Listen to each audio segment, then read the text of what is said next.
चलिए गाइज, आज के सबसे पहले क्वेश्चन की शुरुआत करते हैं केमिस्ट्री के। Which one of the following is an insulator, यानी कि इनमें से कौन सा एक इंसुलेटर है। इंसुलेटर यानी जिसमें करंट की कंडक्टिविटी या तो ना के बराबर होती है या बिल्कुल भी नहीं होती है। तो चलिए इस क्वेश्चन के ऑप्शन पे चलते हैं। Option number 1 copper, option number 2 would, option number 3 mercury या फिर एल्यूमिनियम। तो इसका सही आंसर है ऑप्शन नंबर 2 वुड। ठीक है, वुड का जो कंडक्टिविटी रेट होता है वो ना के बराबर होता है। तो इसका सही ऑप्शन है ऑप्शन नंबर 2 वुड। चलिए अगले क्वेश्चन पे चलते हैं।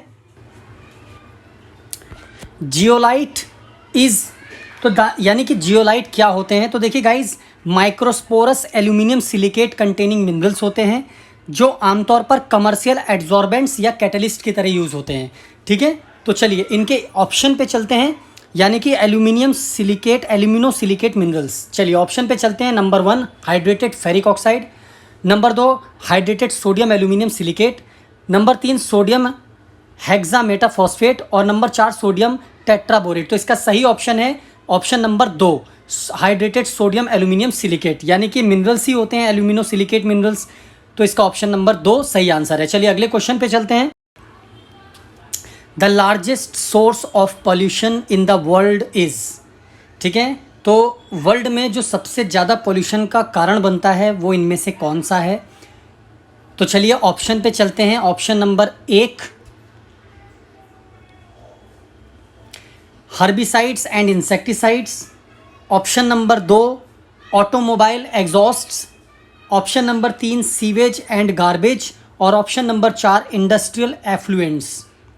तो इसका जो सही आंसर है वो है option number 3 sewage and garbage.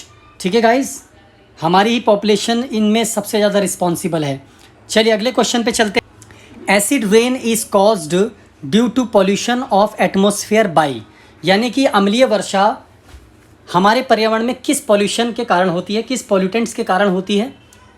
ठीक है, एटमॉस्फेयर में। तो चलिए इसके ऑप्शन पे चलते हैं। पहला oxides of nitrogen and sulphur, oxides of nitrogen and phosphorus, oxides of carbon and nitrogen and oxides of nitrogen and methane. तो इसका ऑप्शन है option number 1 oxides of nitrogen and sulphur, जो हमारे एटमॉस्फेयर में पाए जाते हैं एयर में, और ये वाटर मॉलिक्यूल्स के साथ रिएक्शन करके एसिड बनाते हैं, जिनमें मोस्टली सल्फ्यूरिक एसिड और नाइट्रिक एसिड कॉमन है।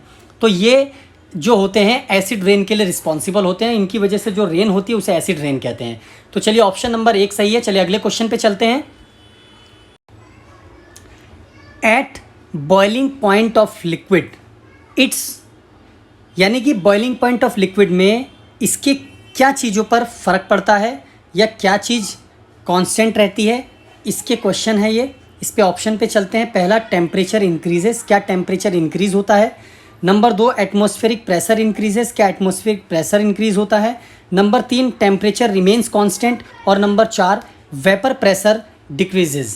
तो बॉइलिंग पॉइंट ऑफ लिक्विड पे जो ऑप्शन नंबर 3 है वो करेक्ट है। टेम्परेचर जो होता है वो कांस्टेंट रहता है, यानी कि टेम्परेचर पर कोई प्रभाव नहीं पड़ता। ऑप्शन नंबर 3 इसका करेक्ट आंसर है। चलिए अगले क्वेश्चन पे चलते हैं। A level of atmosphere which is composed partly of electrons and positive ions. तो एटमॉस्फेयर के कौन से लेवल में जहाँ ज़्यादातर इलेक्ट्रॉन्स और पॉजिटिव आयंस पाए जाते हैं उसको क्या कहते हैं। तो ऑप्शन है option number 1 troposphere, option number 2 ionosphere, option number 3 stratosphere और ऑप्शन नंबर 4 है मीजोस्फीयर। तो इसका सही आंसर है ऑप्शन नंबर 2 आइनोस्फीयर। ठीक है, यहाँ पर हाई कंसनट्रेटेड आयंस और फ्री मूविंग इलेक्ट्रॉन्स पाए जाते हैं। ठीक है, तो इस लेयर को आइनोस्फीयर कहते हैं। चलिए अगले क्वेश्चन पे चलते हैं। The most serious air pollutant causing health hazard is, ठीक है, तो मोस्ट सीरियस एयर पॉल्यूटेंट का नाम बताना है जो हमारे हेल्थ के लिए खतरनाक होता है। तो ऑप्शन है option number 1 sulphur dioxide, option number 2 carbon monoxide, ठीक है, ऑप्शन नंबर 3 ओजोन और ऑप्शन नंबर 4 है नाइट्रोजन ऑक्साइड। तो इसका ऑप्शन है option number 2 carbon monoxide. Guys carbon monoxide की 200 टाइम्स मोर एफिनिटी होती है हीमोग्लोबिन से कंबाइन होने की एज कम्पेयर टू ऑक्सीजन। तो आप समझ सकते हैं ऑक्सीजन की कमी कितनी ज़्यादा स्तर पर हो सकती है अगर कार्बन मोनोऑक्साइड हमारे शरीर में बढ़ जाए। तो यानी कि गैसियस ट्रांसपोर्टेशन को इम्पैक्ट करता है 200 टाइम्स मोर। ठीक है, चलिए अगले क्वेश्चन पे चलते हैं।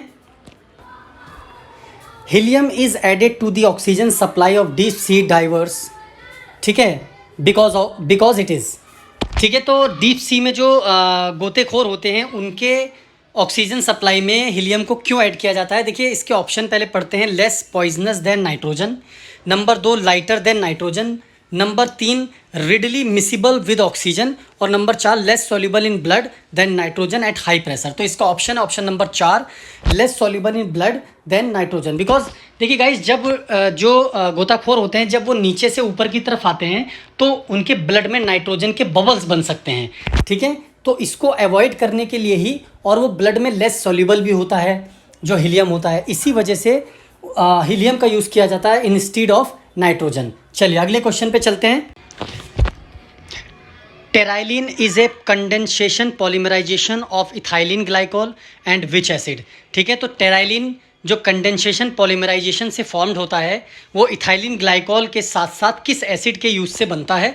तो इसके ऑप्शन है number 1 benzoic acid, option number 2 salicylic acid, option number 3 phthalic acid, और option number 4 terephthalic acid.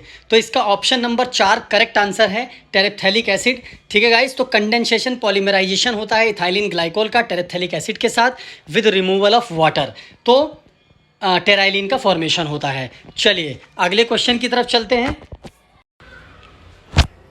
Magnesium is a constituent metal of, यानी कि मैग्नीशियम इनमें से किस में पाया जाता है, किसका कॉन्स्टिट्यूएंट मेटल होता है।